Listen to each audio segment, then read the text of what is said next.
Cunas T, how are ye? Welcome to the Candlelittales podcast. My name is Sorcha, and I'm sitting down with my brother live via satellite. My name is Aron. Welcome to the Candlelittalespodcast. We are chatting about Bres the Beautiful bastard that he was. And we'll be analysing, discussing, talking about that guy and that last podcast episode that you may or may not have listened to. If you haven't listened to it, well, maybe go back and listen to it. If you're one of the odd folk, I'm not calling you odd, that's mean. If you're one of the folk who likes to listen to the post-show chats before the story, I've heard this is a thing. People have messaged in People did saying, this? I like to listen to the other way around. Yeah, I got a message. It's an interesting thing. So anyway, if whichever way you're listening to it, welcome. Thanks for listening. This podcast is supported by Patreon supporters. If you want to be one of those people who help us do the thing, you can go to patreon.com/candlelittales and throw us a few bob. Even if you've just a handful of people throw us a few bob, it means we might someday be able to pay all the producers that work on this show. And Actually, hey, do this for a living rather I than don't just know, sort of maybe bribing people in random bits of equipment, that's which is basically what sort we've of done. our business model at the moment. Have a new laptop. Yeah. Here, there you go. Thanks What? for all of that Do you want an iPad? amazing work. Oh. I don't know, maybe Um, one day we'll be able to pay ourselves, Sorcha. But Jesus, let's not get ahead of ourselves. Let's no, just talk about the stories. That's wouldn't just that be a having a thing? laugh there now. Anyway, Having a yes, laugh. having a laugh. Being Now, on the look, arse. we love this, and we're very happy as well. We forgot to mention this in the last post-show discussion, but we finished up our third ever storytelling course, and like, We did. you know what? Every now and again, you have to look back, and I encourage you to do this. It's a very positive thing. Look back on your year to date. Write down a couple of accomplishments. Tell me what you were grateful for. Tell yourself what made you laugh, what you accomplished. And accomplishments can be small or minimal. And what delighted you? That's the glad practice. It can be a daily thing, can be a Nice six thing to monthly do. thing, but it's a fucking handy thing. It's a handy thing to do. Very And handy. I think I was looking back recently after a minor bit of a conniption in May. I kind of was like, nothing's happening. What's going on? Oh my God, I can't do anything. Yeah. And then I went, well, okay, let's just have a look back at the stuff we've done. And we're quite happy to have started the storytelling course for the first time in January and then doing two more courses.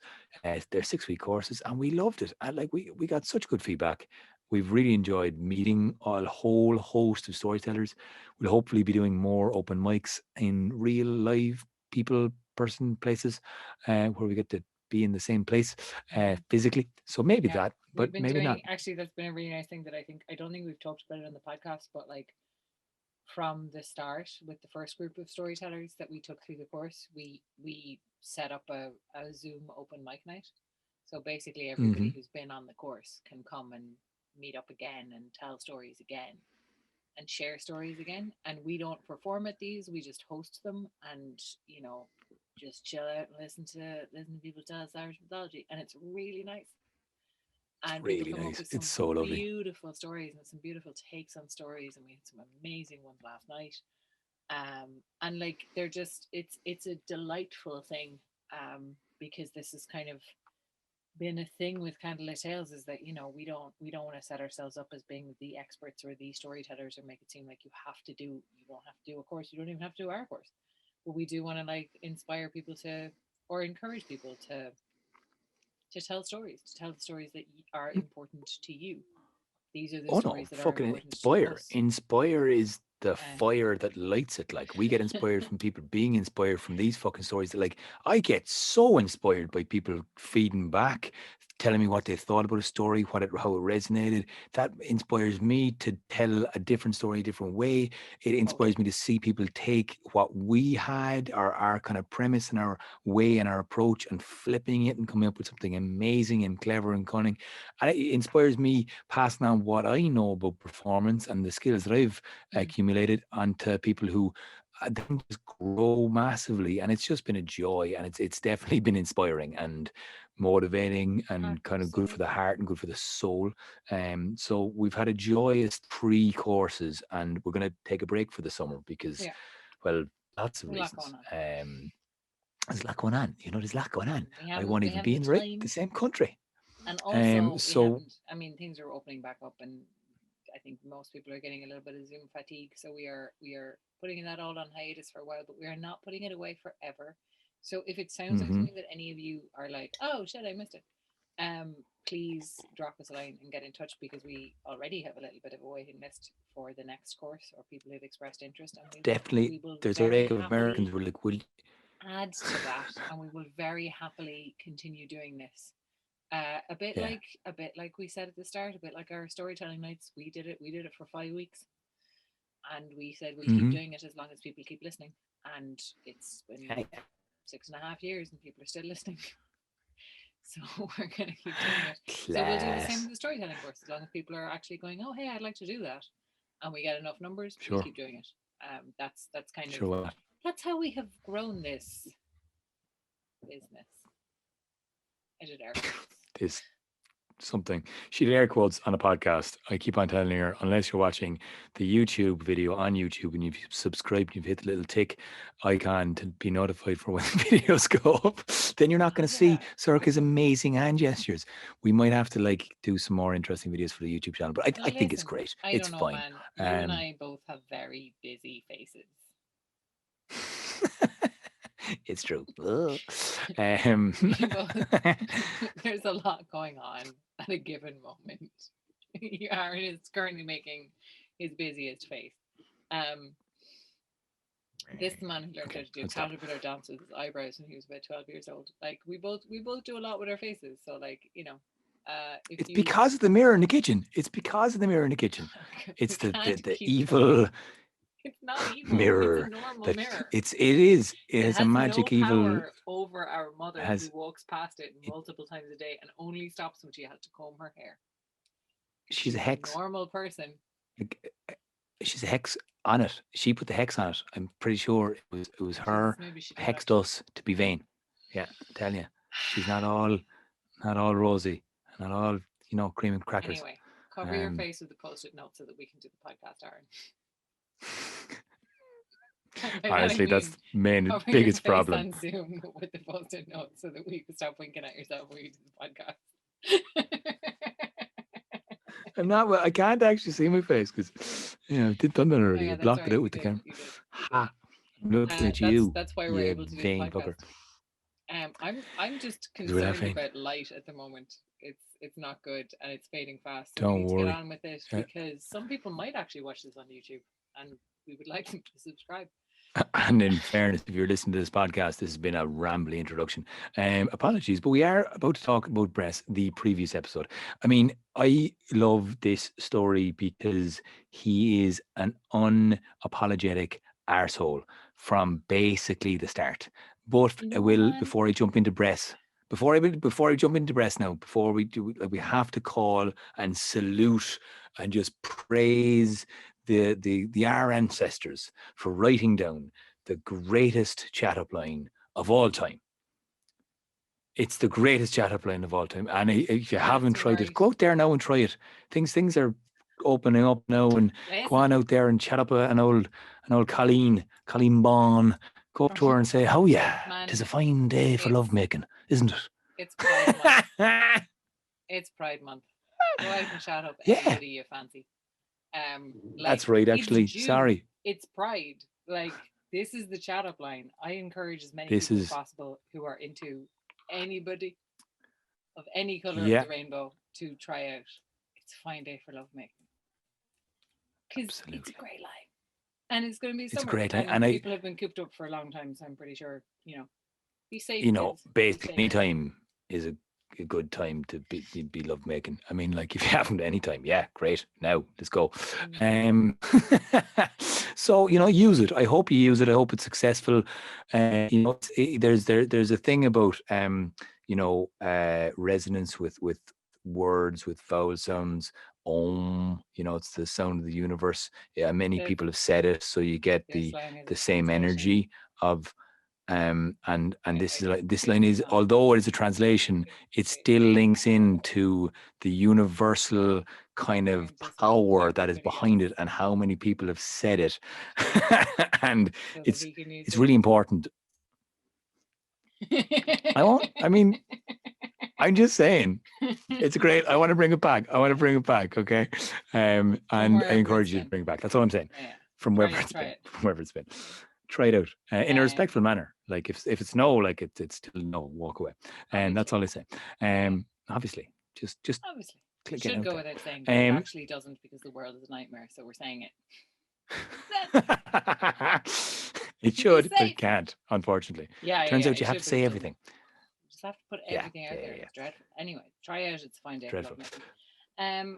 So now Bres is born and he's a bollocks. I have to say something about Bres, Aron, because I thought for a long time, I really did think for a long time that my general appreciation for the villains of Irish mythology kind of came from a place of like a lot of them were women, and I just love a bitch. I just love an unapologetic bitch. But I realized when I was telling the Bres story that like, oh no, I think I just love an asshole. I think I just love.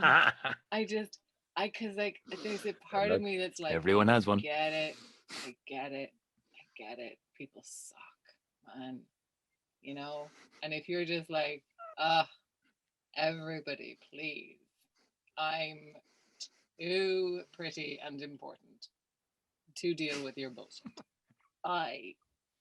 There is a part of me that's just like, this is why you're not a good ruler. This is why you're a valiant part of any great brilliant team. You're a constructive member of but in charge you'd run amok. Like you couldn't be leaving you in charge. I wouldn't. I'd leave you all in a shed with a cracker and a glass of water, and you just could take care of yourselves. I'd be terrible. I wouldn't run amok. I'd fucking run away. I know, yeah. Like I also love one of the versions of this that was kind of in my head. I didn't use it, but I will mention it because, as we said, it is Pride Month. Of course, it's the version of it that Gordon from our storytelling course told, that the reason that Bres was completely neglectful of his kingship was because he got into a relationship with Shreng, who, of course, that's barely subtext, but that it was Shreng that was taking up all his time and attention, and that's why he was such a terrible, and you know what? King. And I buy it. It was one of those things. In the making of the first battle of the MYTHOLOGY episode, we did it kind of live over Zoom, and it was quite.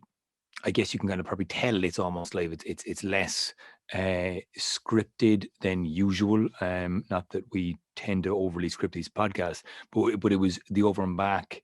We'd learned to kind of just decided to do it together, and as a result, things were forgotten, right? And as a result, and what came out was perfect. Look, it was lovely and really preferred it to any of the other ones that we've recorded properly. Yeah, trying to do overbacks. Yeah, because it loses a bit of the energy. However, one of the things I really wanted to tie up was Shreng and Bres meet in the battlefield, and they tell each other that I forgot it, because they tell each other, I have it in for your king. I'll deal him nine blows, but I will not fight you.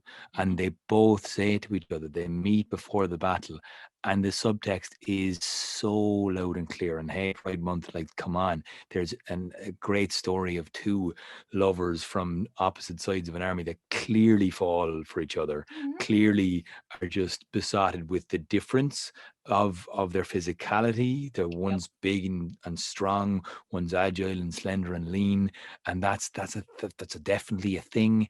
And like they just won't. A bear and a top and a bottom. I didn't say that. That doesn't necessarily follow. Come on, man. I mean, you open the door to something crude. I'm just saying, it's a tale as old as time. And then one of them turns out to be an absolutely terrible king and a complete prick. But that's like, so it's interesting. A tale as old as time, but it is interesting. It isn't, but I didn't actually think, again, it comes across that you did kind of empathize with him, because you don't play him out as a straight villain. It's like he was brilliant at everything, and it's that kind of, what's that halo effect that people have. I think Bres it is called the halo effect, and it is the reason that people people assume that if someone is good at something that they're like a good person. It's why we, and it's kind of why we also give such a big pass to like a lot of great artists, because it's like, oh, he's a genius, the man is a genius, and therefore if he's like real creepy with very young girls, then it's probably fine because he's a great director. There's a lot of that stuff in the culture as well with the halo effect, but it basically is a Getting notion away that with stuff. people who are good at a thing, at one thing, are good.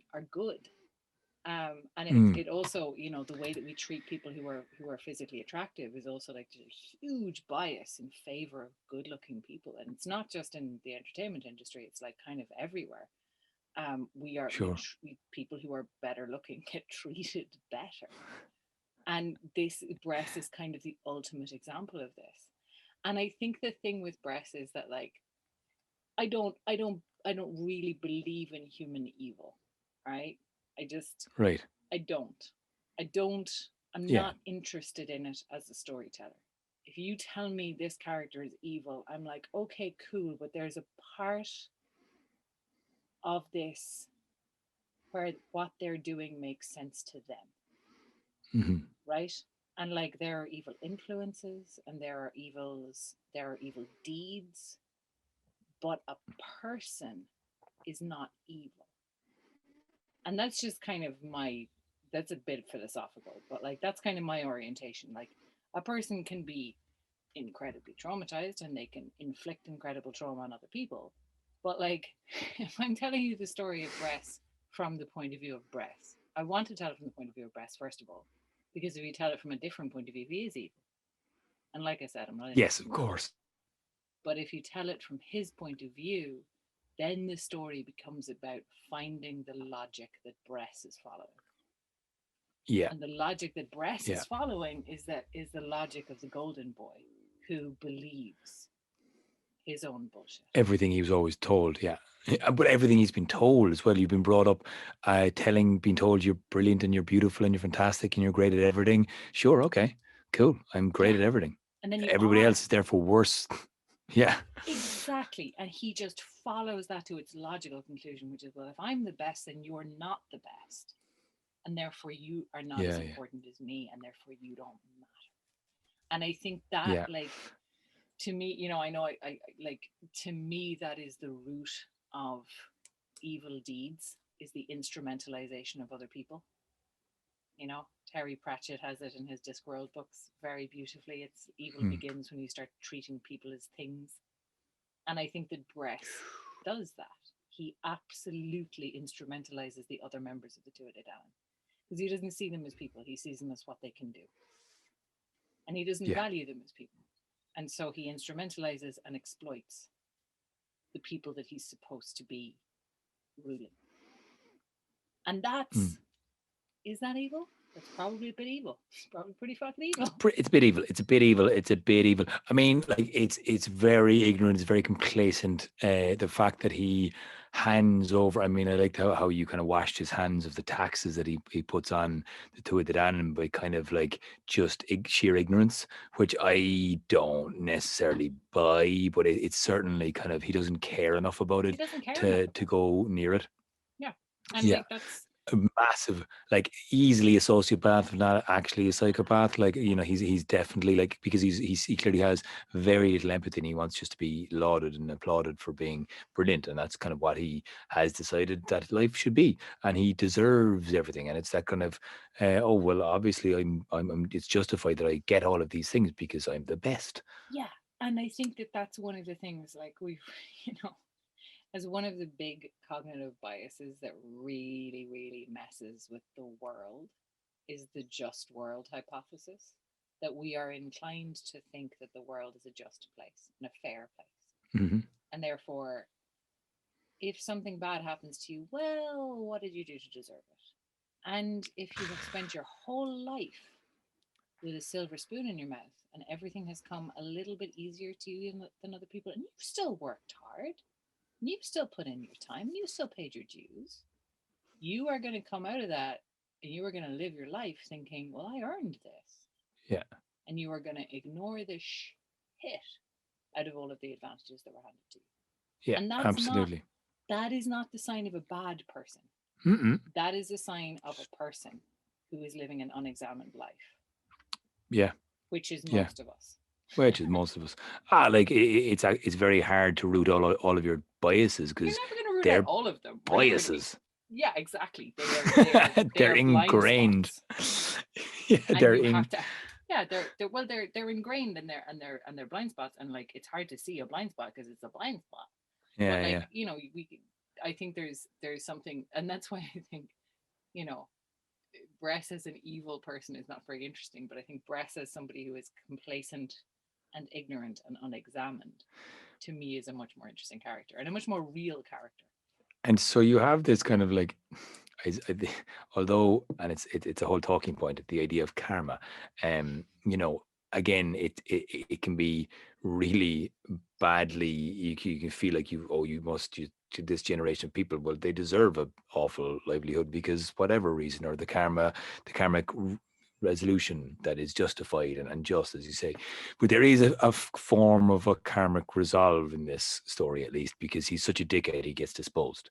Like he kind of, you're, as a listener, as an audience member, you are kind of satisfied that the right thing has happened in the story. He gets what's coming to him. Yeah, he gets what's coming to him. He gets his comeuppance because, and I think it's also. Can we talk about satire a little bit?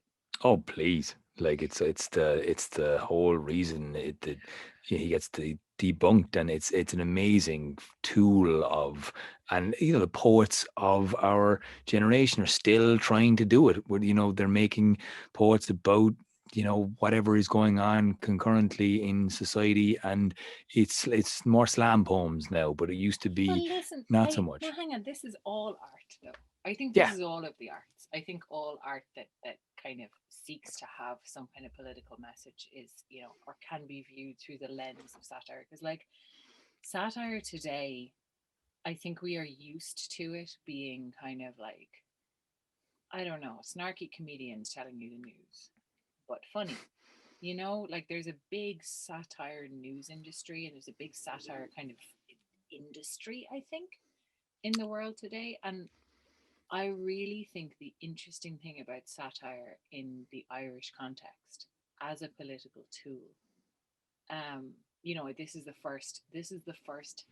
It is a specific thing. A satire is a specific, almost legal recourse that, like, the powerful are not able to be held accountable without it.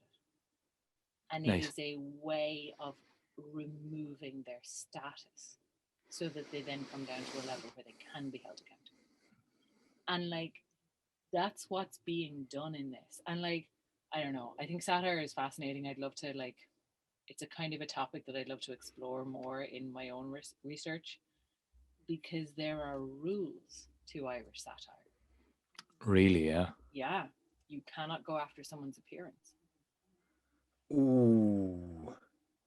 Yeah, how much that's modern interesting. Satire have you come across that doesn't go after someone's appearance? It starts there pretty much. It pretty much starts there, and it's like, even if the gag isn't about it, the gag is a visual one about it because they're wearing a stupid wig or whatever.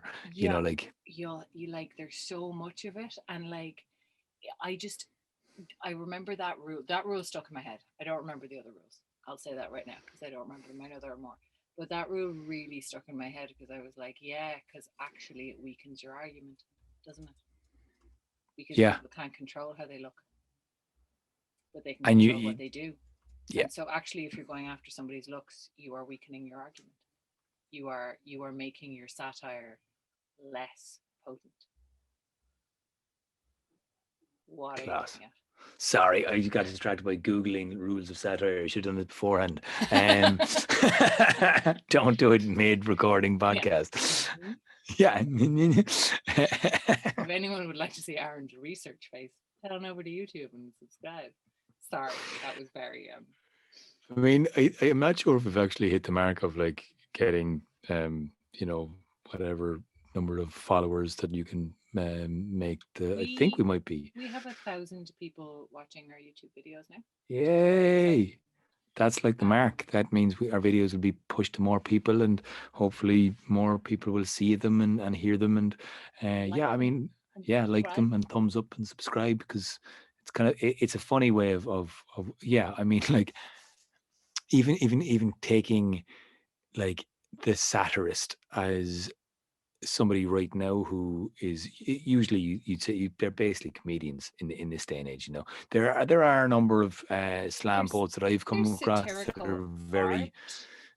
yeah. There's satirical painting. There's satirical newspaper cartoons.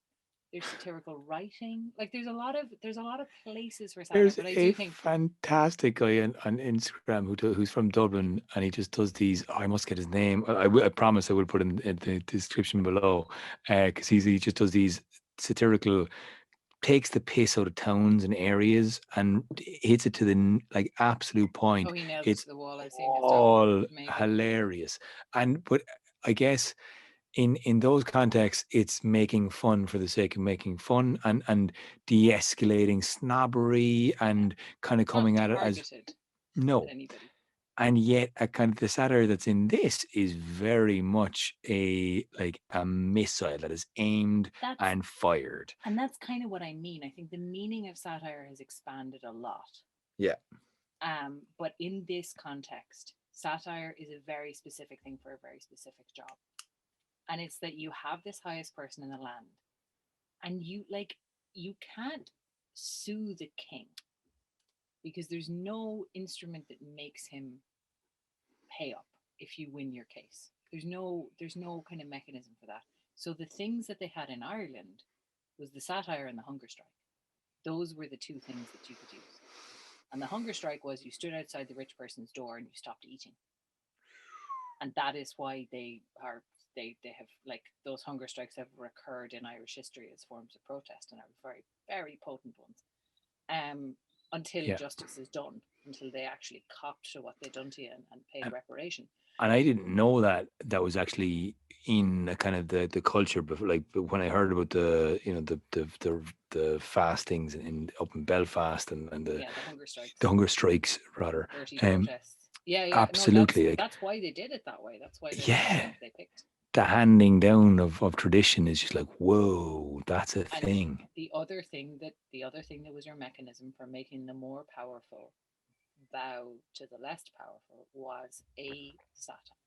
And a satire was a poem or a song composed that told what you'd done. Yeah. And like if you think about songs, if you think about how like a song can be so catchy and it can get stuck in your head and you can find yourself humming it, like satires were wow. Yeah. But again, it's like what fascinates me about this is like it's the turning point. It's the point where everyone was putting up with his bullshit for long enough, and suddenly the person in power gets something that's it goes viral. And it Mm. there today people will do awful terrible stuff and get away with blah blah blah, to the point where someone catches them on camera doing something kind of not cool or saying something not funny, or hashtagging the wrong thing, and then suddenly backlash and they get cancelled, right? So you've cancelled society now, because if you step out of line, you get kind of cancelled, because everything is we're in the information era, right? We're Mm. everything is just so easily shareable. Before that was the case, you needed something to spread the news, to actually make it accessible to people to understand, Well, that and was the use of that satire was is brilliant. that was the mass media of that era. Yeah. Was the poets and the songs, the poems and songs of poets and bards. And Mhm. so like we're in a different era of mass media now. Our media is different, and so our the ways that it works is different, and obviously it's faster. But this is maybe the Speaking earliest example of cancel culture. Again, speaking of nothing under the sun. faster, Well, hang on, nothing under the sun is new. And so if we want to link it to cancel culture, Bres got his ass cancelled, and he deserved it. and Like that was justified. It was absolutely. absolutely funny outcome. Even though, like, he dicked over the dog there, he dicked over Gob News, still no one did anything until finally he fucked up with a setter. They still managed to kind of go, right, we want you out of here, Bress, you bollocks of a king. We're going to replace you with our old king now that he's got a new arm, because that's grand. He's basically whole. You're going to go now. And then he goes, yeah, no bother. You know, he must have been a master negotiator. Like this guy was fucking on point. Because he like goes, Yeah. yeah, no worries. Look, just give me. I just need to get a few ducks in order and in line. I need to do a few things. Just give me 7 years. 7 years, good for you.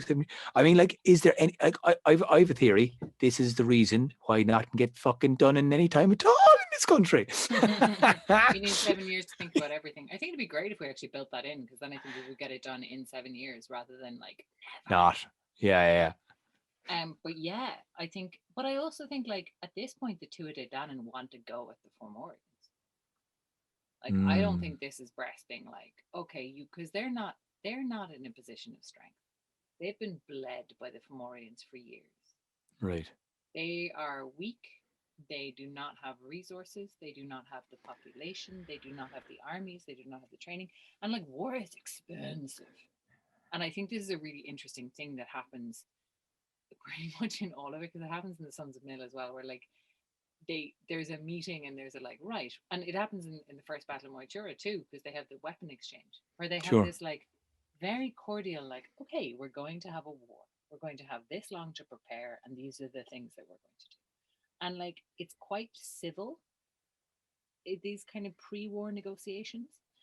But I think the 7 years also shows you how completely beaten down the two of Danan are after Bres's kingship, because like we don't know who proposes the 7 years, but we know that both sides agree to it. And like at this point, Bres doesn't have any allies, as far as I remember. I told this story. How did I put it? Yeah, no, he went to his father, and his father told him to fuck off. Yeah. So like he's not in a great position, and the two of Danan are in a really bad position. Yeah. So and like it boggles my mind delay.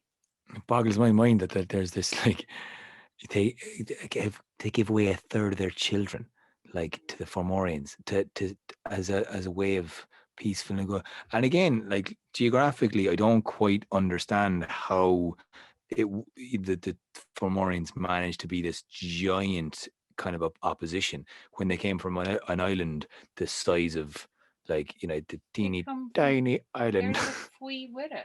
I know, the name means the people of under the sea. Yeah. They don't just live on Tory Island. They live in Tory Island, around Tory Island, under Tory Island. They are like, this is the thing about the Fomorians, is that they are these kind of protean shape-shifting people. And like absolutely. It really bums me out that they get cast as like, anytime you see a sort of a modern retelling of Irish mythology, they're just the monsters. They're just the bad guys, which always kind of bums me out a bit. It does, and again, it makes it black and white when things are grey, you know. And like you have the father of Bres, who comes at the very start with the best line ever, and he's the one who says, if you lost that justly, you shouldn't get it back unjustly, or unjustly. Sorry. But he was a bollocks too, because he was one of the Fomorians who was splitting the taxes in the two of them. Oh yeah, I mean, look, they were opportunist. He was an opportunist, but he wasn't. Yeah, he wasn't a total brick. He wasn't a total brick. He was definitely an opportunist. Yeah. Oh my God. And you see the most beautiful woman in the world, and you come up with the line, and then your long lost kid, who you still haven't met, becomes king of Ireland. You go, okay, is it go them taxes? And he goes, yeah, fuck it, I don't care. And you go, yeah. Brilliant. So it sets us up. It's got an interest. It sets us up. I think it has an interesting little moment about the Irish people's relationship with taxes, because of course we know during the period of Ireland's colonialism there were taxes on there was a window tax. If there was basically so many taxes on Irish people, particularly Irish tenants in the countryside, that any improvement you made to your house was caused an increase in tax and in rent, and so it was a wonderful incentive for people to live in complete fucking squalor. Yeah. Which then, of course, reinforced this idea that Irish people were savages and beasts because we were living in absolute fucking squalor, and we wouldn't even put a window in our houses because we couldn't afford to. Because even if we could afford to, we wouldn't be able to afford to pretty quickly. There's a myth, real kind of like tax. Taxes are such a bad thing. Yeah, the window tax always cracks me up. Like there's a couple of stories in the Georgian architecture in Dublin of like a lot of sealed up windows. They're like, that was because the tax on the windows. Yeah. But yes, but it sets us up. It does set us up. for finding out more about the Fuimura, next episode, we'll be listening to Balor of the Slightly Not Great Eye, or the Definitely an evil eye. maybe not great. Oh yeah, no, it's an evil eye. It's definitely an evil eye. And then we'll be, it's all ramping. Like, it's for straight away. I love it. We're like ramping into second battle. Like, preparations are already laid. We just got out of the first battle of Moitura, and we know we're ramping up for the second. It's So going to be a while now because we're on our once a week schedule. But yeah, no, we're going to be getting to the second battle of Moitura. We're going to have this episode, we're going to have a Balor episode, and then we're going to go on to Lu, and then we are going to get into the second battle of Moitura. Hey, well, listen, lads, thanks very much for listening. Thanks for supporting this podcast by either your YouTube support, click on the link below, and or click on the thing below if you're watching this on YouTube, and subscribe with the bell icon. Also, if you like Patreon support, hey, patreon.com/candlelittales. That's how we do. Other than that, stay safe, stay sexy, stay, in pride. Just be proud of yourself, you lovable little rogue, and have a great time, and use the chat up line. It's a great day for lovemaking. Absolutely. And then take the answer that you get. Yeah. Right. That's us. Next time.